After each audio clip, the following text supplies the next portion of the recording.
hamdan syukran lillah sallallahu wasallam ala rasulillah wa ala alihi wa sahbihi wa man tabi'ah. Kaum muslimin dan muslimat sekalian jemaah salat Isya lebih dari Allah Subhanahu wa taala. Setelah sama-sama yang melaksanakan salat Isya, mari sejenak dengan lanjutkan sebelum yang lanjutkan dalam pelaksanaan salat tarawih Jamidi, mari saya sejenak dan mengikuti dosia Ramadan yang insyaallah bakalan berbahagia maka sampaikan oleh Ustaz Afrizal Sofyan SPDI. Jadi kepada Ustaz kami persilakan dengan segala hormat sebelum dan sesudahnya kami ucapkan terima kasih. Wassalamualaikum warahmatullahi wabarakatuh.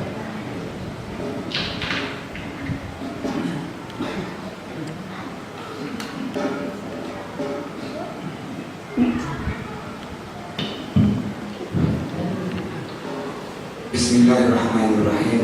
Assalamualaikum warahmatullahi wabarakatuh. Alhamdulillahirabbil alamin. Assalatu wassalamu ala Muhammadin amma ba'd. Kaum muslimin dan kaum muslimat sidang jemaah Isya, tarawih dan witir, malam hari ini kita tak lama-lama, kita ambil temanya ini syarat diterimanya ibadah. Dalam kaji Nawawi, kenapa kembali kita ulang kaji ini? Yang pertama, tujuan kita hidup adalah untuk ibadah. B sampai ibadahnya han diterima. Yang kedua, ini Ramadan, kesempatan kita menabung amal untuk hari akhirat. Oleh karena kita sudah sampai saat Ramadan ini, amal kita juga sia-sia. Kembali kita pahami apa itu syarat. Dalam ilmu fikih dikatakan bahwa syarat sesuatu yang kita kerjakan yang menentukan sah tidaknya sebuah ibadah, dia bukan bagian dari ibadah itu. Ketika orang sholat, maka syaratnya adalah bersuci atau wudu. Maknanya bahwa orang tidak sah sholatnya kalau dia tidak bersuci. Ini syarat. Kalau rukun, sesuatu yang sah juga sebuah ibadah, dia bagian dalam ibadah itu. Takun al-Fatihah rukun salat, menyuhana al-Fatihah hanya sah salat, al-Fatihah bagian dari salat. Ini beda antara syarat dengan rukun. Syarat di luar ibadah itu, sementara rukun dalam ibadah. Maka syarat diterimanya sebuah ibadah itu dengan dua syarat. Yang pertama adalah ikhlas. Berapa banyak pun ibadah kita kalau tidak ikhlas, maka ditolak. Fa'billah mukhlishan, sembahlah Allah dengan ikhlas. Wa ma umiru illa liya'budullah mukhlishina lahu-d-din. Ini ayat. Ketika orang sembahyangnya dia mengharapkan pujian orang lain, atau malu dengan perangkat desa, atau malu dengan muslim yang lainnya, dipastikan bahwa sholatnya tidak ikhlas. Ketika tidak ikhlas, maka tidak diterima. Yang naik benar. Yang pertama. Yang kedua, ini ittiba. Apa itu ittiba? Mengikuti tuntunan Rasulullah. Yang ittiba. Kibar Rasulullah ajarkan. Kemudian bahwa bilangan salat subuh 2 rakaat, zuhur 4 rakaat, asar 4 rakaat, seterusnya. Ketika ada orang subuh 4 rakaat, berpegang ikhlas dulu, walaupun ikhlas ditolak. Bahkan Rasulullah mengajarkan subuh 2 rakaat. Maka yang dua hal ini, ikhlas dan ittiba, saling terkait. Dia mesti ikhlas, dia mesti ittiba. Ini dua syarat. sebuah ibadah Allah terima sebagai ibadah ikhlas dan ittiba. Untuk ittiba ini banyak kaum muslimin melalui via Imam Asy-Syafi'i sampai ke ittiba, melalui via Imam Hanafi, Imam Maliki, Imam Hambali. Ini kan untuk sampai ke ittiba. Tapi kita juga bahwa Imam Syafi'i sejajar dengan Rasulullah. Gimana juga? Kamu menyokong Syafi'i Hanasa. Ungkapan ini maknanya bahwa Syafi'i sejajar dengan baginda Rasulullah. Padahal memahami ittiba tadi boleh saja melalui Asy-Syafi'i. Namun Imam Asy-Syafi'i enggak sejajar dengan Rasulullah. Maknanya bahwa sah juga pihak Imam Hanafi, sah juga pihak Imam Maliki. Ini kan cara, ini kan jalan menuju ittiba. Kaum muslimah rahimahullah, mungkin kita terbatas waktunya memahami ittiba. Kemampuan membaca kitab terbatas. Namun ada 6 patron yang harus kita pegang untuk mengukur apakah ibadah kita selama ini ittiba atau belum. Yang pertama, ketahui sebab atau dalil. Selama ada dalilnya, ada sebabnya, ketika kita tarawih pokok dalil, kita witir pokok dalil. Yang kedua, ketahui bilangannya. Setiap ibadah Allah perintahkan dia punya bilangan. Zakat punya bilangan, puasa punya bilangan, sembahyang punya bilangan, bahkan yang sunat sekalipun dia punya bilangan. Yang ketiga, ketahui waktunya.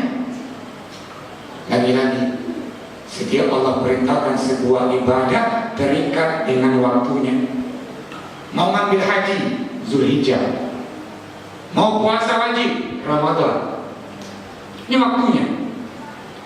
Mau sholat di waktunya.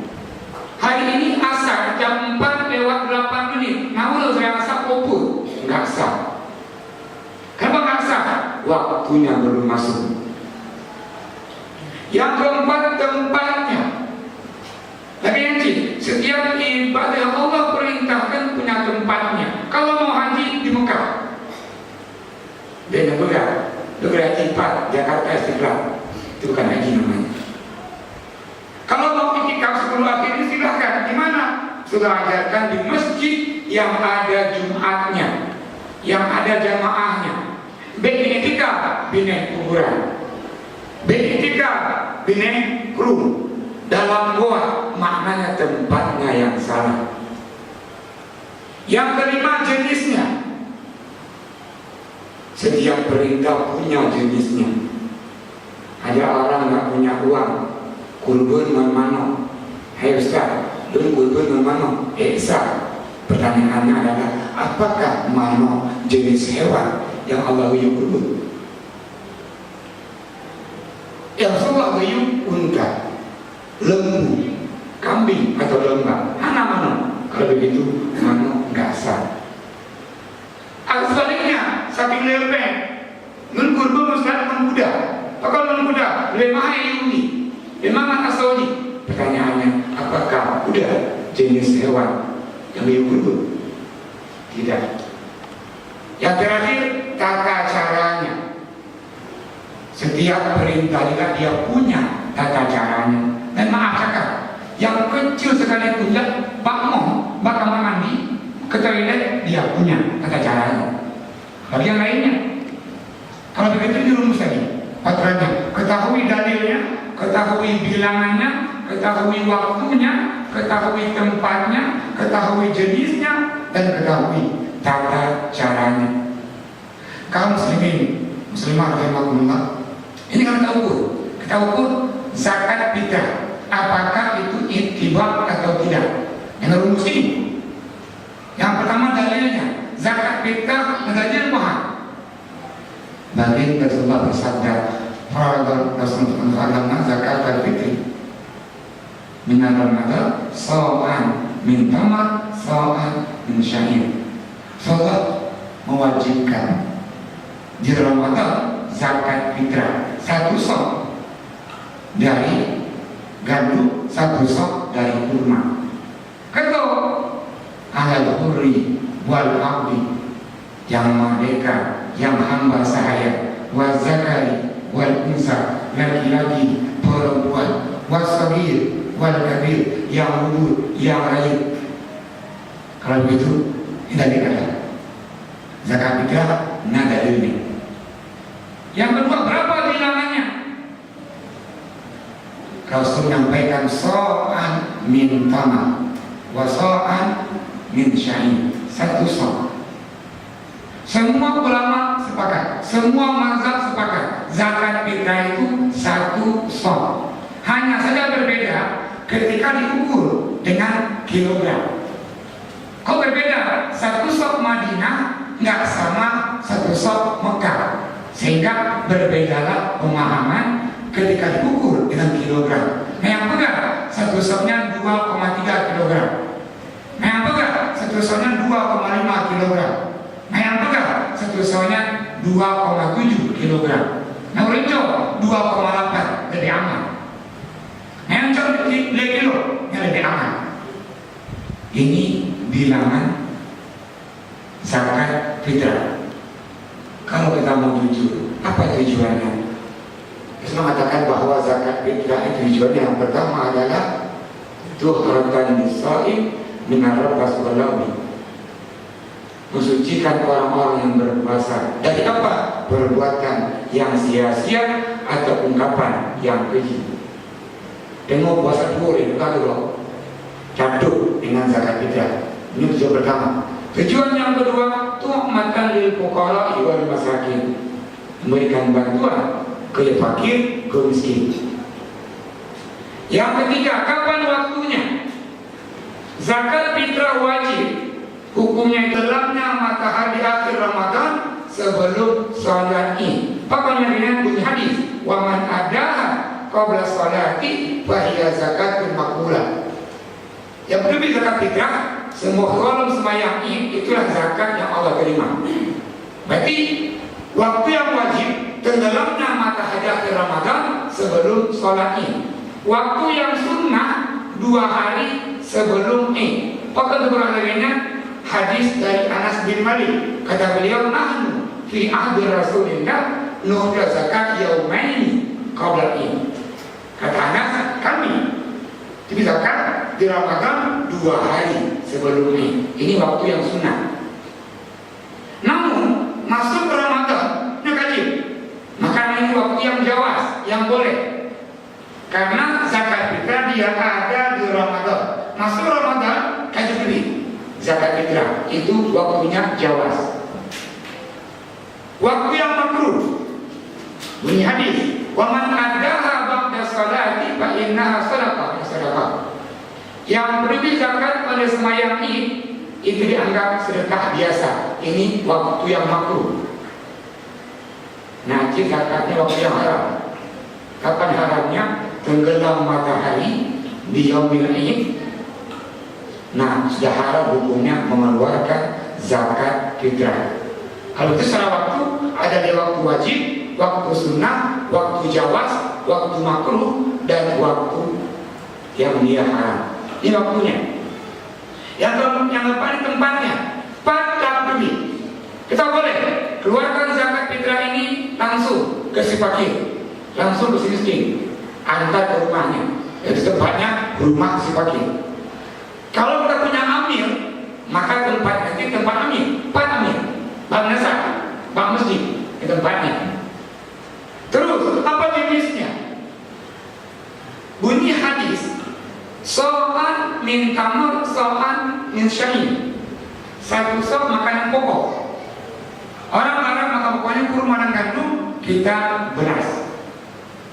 Kalau itu zakat fitrah ini taburit dengan beras yang kita makan.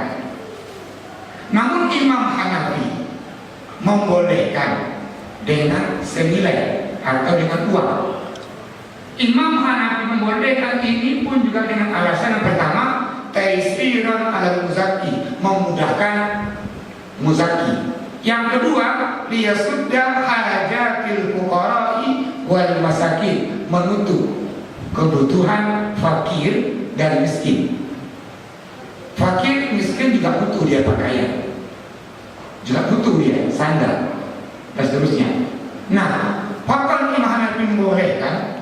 Ini berangkat dari kisah Mu'az bin Jabal.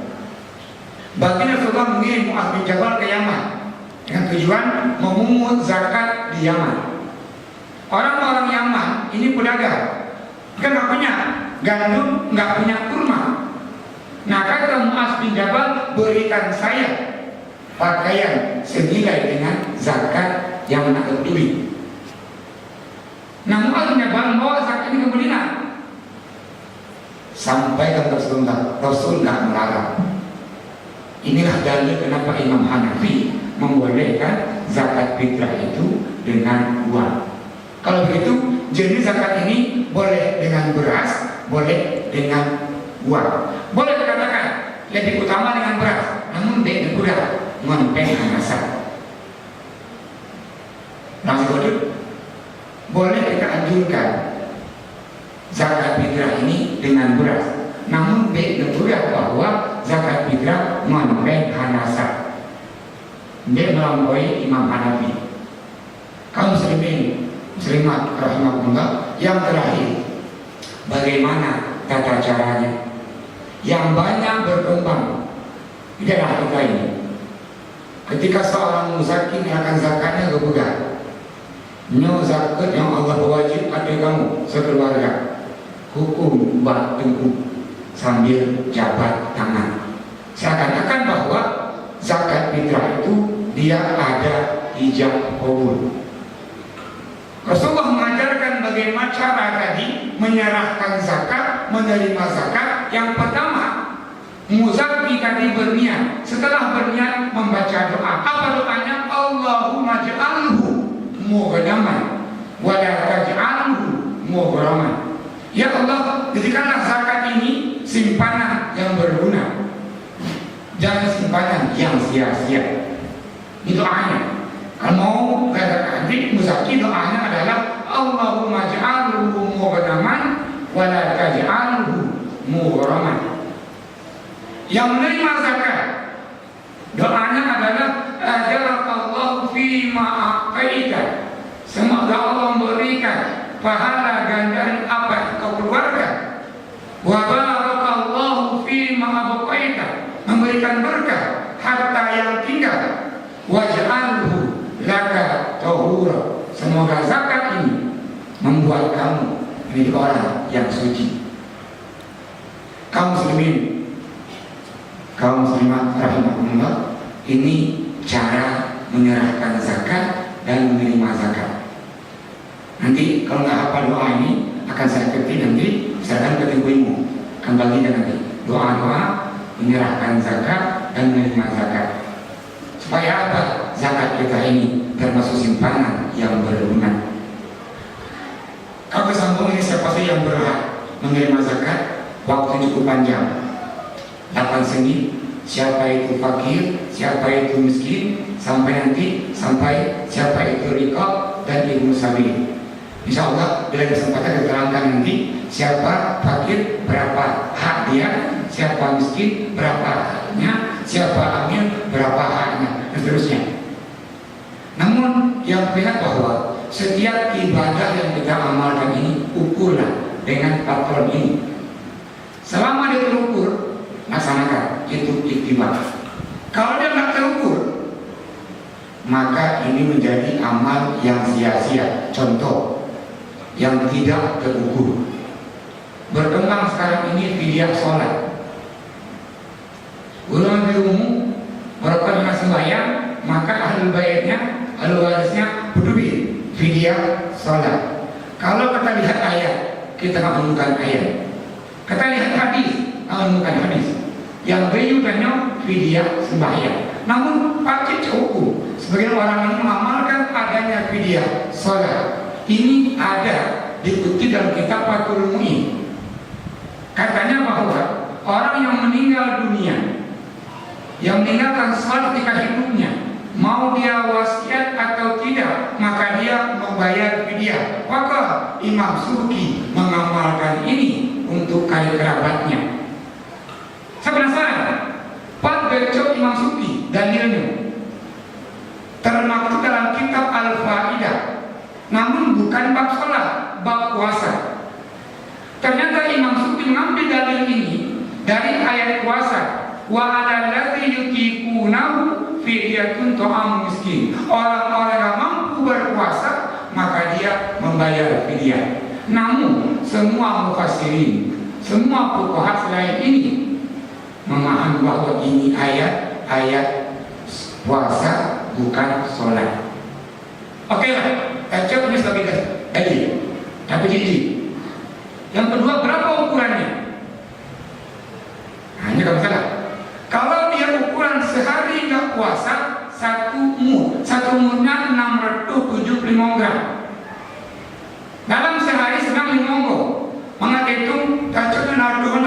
Berarti sehari semalam nggak sholat 5 kali 600. Kalau begitu 3000 gram, 3 kilo sehari.